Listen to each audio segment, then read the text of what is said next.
Welcome to the Amber Archive.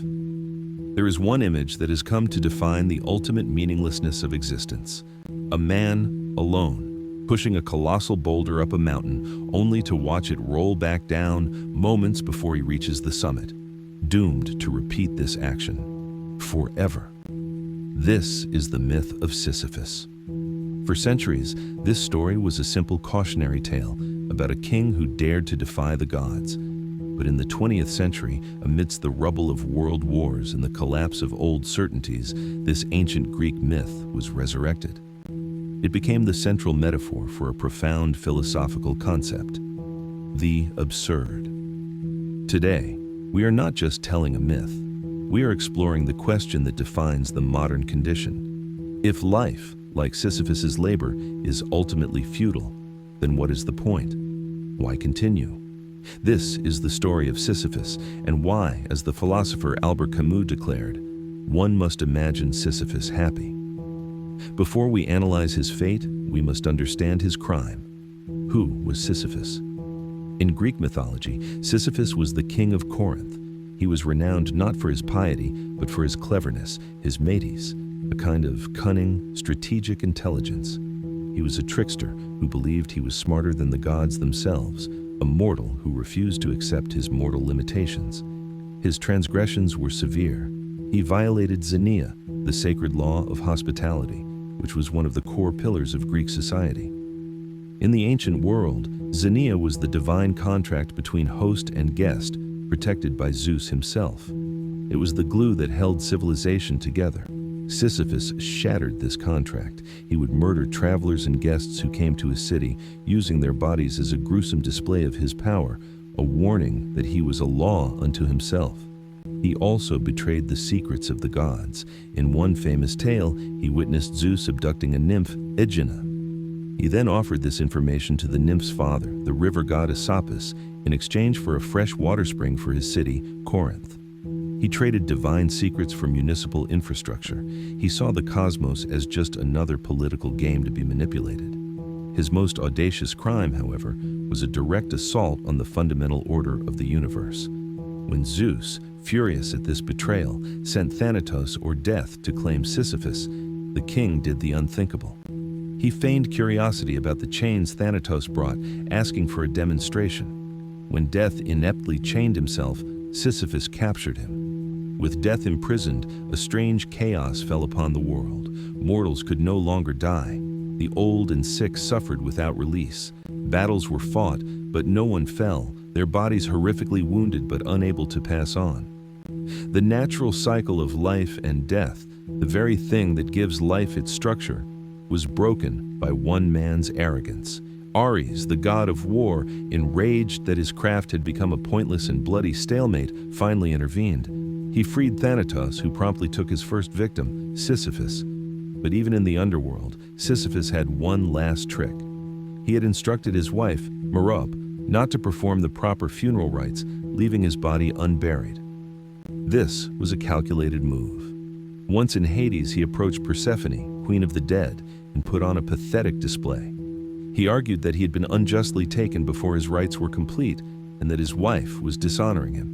He convinced her to let him return to the surface for just 3 days to arrange his own funeral and punish his wife's neglect. It was all a lie.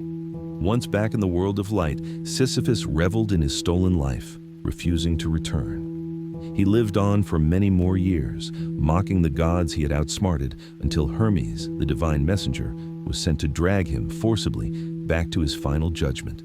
The gods were furious. Sisyphus had not just been clever, he had been sacrilegious. He had chained death, broken sacred laws, and spat in the face of destiny. His punishment had to be unique, it had to be eternal, and it had to be a perfect reflection of his crime. This brings us to the punishment itself. The gods condemned Sisyphus to push a massive boulder up a steep hill in the depths of Tartarus.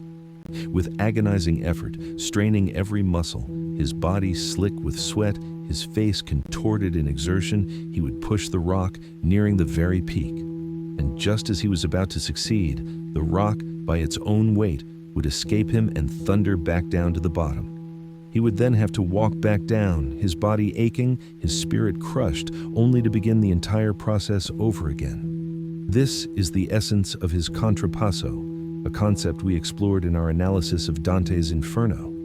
The punishment fits the crime. Sisyphus, who lived his life believing his cleverness could achieve a permanent victory against the natural order, is now condemned to a labor that is defined by its futility. He is trapped in a cycle where victory is impossible and the process is meaningless. His crime was arrogance. His punishment is the ultimate humiliation, an eternal, pointless task. The rock is a symbol of his own ego, his own ambition, which he must now serve forever, achieving nothing. He who thought he could control everything is now in perfect, eternal servitude to a single, indifferent object. For millennia, this was the end of the story. Sisyphus was a tragic figure, a warning against hubris. And then, in 1942, the French-Algerian philosopher Albert Camus picked up this myth and transformed it. Camus was writing from a world that looked to many like hell itself, a world of occupation, war, and the total collapse of ideologies. The old religious and moral frameworks were failing. People were asking, if there is no God, no grand plan, and no inherent meaning in the universe, why should we not simply despair? In his essay, The Myth of Sisyphus, Camus uses the king's fate as a metaphor for our own. Camus defines the human condition as the absurd. The absurd is not the world itself, nor is it humanity itself. It is the conflict between the two. It is born from this confrontation. 1. Humanity's desperate, passionate need for meaning, clarity, and purpose. We look at the universe and cry out for a reason. 2. The universe's cold, silent, and unreasonable response. It offers us no meaning, no guide, and no purpose. The absurd is the divorce between the actor and his setting. It is the gap between what we want and what we get. We are Sisyphus. We are born, we live, we work, we build, and one day we will die. And all our efforts will be erased. The worker who toils every day at the same 9-to-5 job, checking the same emails, filing the same reports, knowing that in 5 years, none of it will truly matter. The user endlessly scrolling through social media feeds, swiping on dating apps, seeking a profound connection but finding only temporary, fleeting interactions. The scientist who knows their groundbreaking discoveries will one day be a footnote, replaced by a new, better discovery. We are all pushing a rock that is destined to roll back down. So, if life is absurd, what is our recourse? Camus outlines 3 potential responses. The first is physical suicide. This is the admission that life is too much and not worth living. Camus rejects this. He argues that suicide is not a rebellion, but a surrender. It doesn't solve the absurd, it merely evades it. To die is to accept that the struggle is meaningless, to let the absurd win. It is to say, the rock is too heavy and I refuse to push it. But in doing so, you cease to be. The second is philosophical suicide, or the leap of faith. This is the act of abandoning reason to embrace a higher power, a religion, or an ideology that promises meaning. This is believing in a God, a destiny, a political utopia, or a grand plan that makes the struggle worth it in the end. This is the promise that this rock pushing is temporary and a reward or punishment awaits. Camus rejects this even more strongly. He calls it intellectual dishonesty. To take a leap of faith is to deny the absurd, to pretend the universe is not silent and that our rock won't roll back down. It is an escape, not a solution. It is a comforting illusion. In a modern context, this isn't just religion. It can be the blind belief in the hustle, that if you just work 80 hours a week, you will inevitably find happiness. It can be the blind belief in a political movement as the final answer to all human suffering. It is any system of thought that asks you to stop questioning and just believe in a pre-packaged meaning. This leaves only one true, honest response: rebellion. Rebellion is the act of living and continuing to live in spite of the absurd. It is staring the meaninglessness of the universe directly in the face, acknowledging it fully and not flinching. Rebellion is the refusal to surrender and the refusal to lie. It is the act of embracing the tension between our desire for meaning and the world's lack of it. It is to live in full awareness of our fate, but to refuse to be broken by it. It is to say, yes, this rock will roll down. Yes, this task is futile, and yet I will push. This brings us back to the mountain. Camus' essay is not about the labor, it is about the pause. It is about the moment when Sisyphus, having watched the rock fall, turns around. He walks back down the mountain to retrieve it. In this moment, Camus writes, Sisyphus is conscious. He is fully aware of his fate. There is no hope. There is no illusion. He knows the rock will fall again. He knows his labor is futile. And it is in this moment, in this full consciousness, that Sisyphus becomes a tragic hero. He is superior to his fate because he knows it. The gods condemned him to a pointless task to crush his spirit, but they failed to take away his consciousness. His rebellion is to continue anyway. His rebellion is to say, yes, this is my fate, and I will embrace it. This leads to the revolutionary final sentence of the essay. One must imagine Sisyphus happy. How can he be happy? He is not happy in the way we understand joy or pleasure. He is not happy because he likes pushing the rock. He is not happy because he has hope it will stay at the top.